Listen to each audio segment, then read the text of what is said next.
네, 바로 세상 돋보기 순서로 넘어가 봅니다. 첫 번째 돋보기 흉기된 버스인데요. 그 현장으로 한번 가보실까요?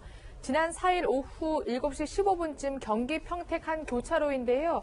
저 버스가 인도를 침범해서 인도에 있던 한 여성을 친 겁니다.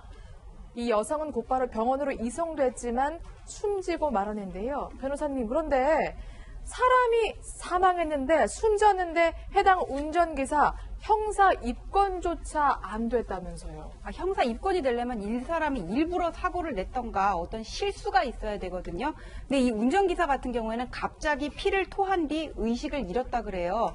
내가 갑자기 이렇게 쓰러져가지고는 사고를 낸 거라면은 운전자한테 어떤 실수, 그러니까 주의의무 위반이라 그러는데 이런 과실이 있었다고 볼 수도 어렵거든요. 그래서 형사 입건 사항은 안 됐습니다. 네, 그러면 이 여성의 유족들은 누구에게 지금 책임을 물어야 돼요? 그래서 이런 경우에 네. 이제 그 피해 차량이 어디다가 책임을 물을 수 있을지가 문제가 되는데 이게 100% 가해 차량의 과실이잖아요.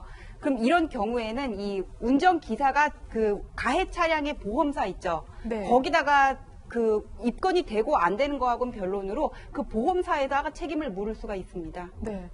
근데 이제 누리꾼들은요, 이 버스 기사가 왜 피를 토할 만큼 일하게 됐는지, 혹시 조금 많이 편찮으신데 버스 기사로 채용한 건 아닌지, 아니면 과로 때문인지 명백하게 좀 이유를 따져봐야 된다, 이런 목소리를 내고 있더라고요. 예, 그렇습니다. 지금 현재 뭐 이런 상황에 대해서 정확하게 이제 밝혀지지는 않고 있는데요. 이제 만약에 피를 토하고 정신을 잃었다라고 하는 것은 팩트니까, 그렇다면은 이제 대량 출혈이 있었을 것으로 이제 추정이 됩니다. 가능성 하나를 보게 되면은 상부 위장관 출혈이 있다라고 하면 위나 십이지장에서의 출혈이 될 수 있는 가능성이 있고요. 또 하나는 간 경화로 이제 급성 대량 출혈을 했다라고 하면은 식도 정맥류에서 출혈 가능성이 있다라고 얘기를 합니다. 어찌됐건 간에 이분의 그 건강 상태가 굉장히 좋지 않고 운전을 하는 그 과정에서 지금은 저런 식으로 해서 한 사람이 이제 그 사망을 하게 되는 그런 사고가 발생이 됐습니다만은, 만약에 저게 아니라 이제 중앙선을 넘어가지고 다가오는 차하고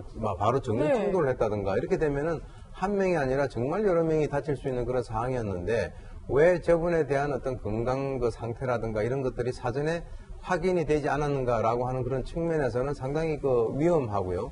어떻게 보면 이와 유사한 그런 그 사례가 다시 발생이 될 수 있는 그런 가능성이 있기 때문에 버스 쪽이라든가 또는 택시 쪽이라든가 이 운전기사를 하시는 분들에 대한 주기적인 건강 확인은 반드시 뒤따라야 되겠습니다. 네, 알겠습니다. 그럼 바로 다음 돋보기 확인해 보시죠.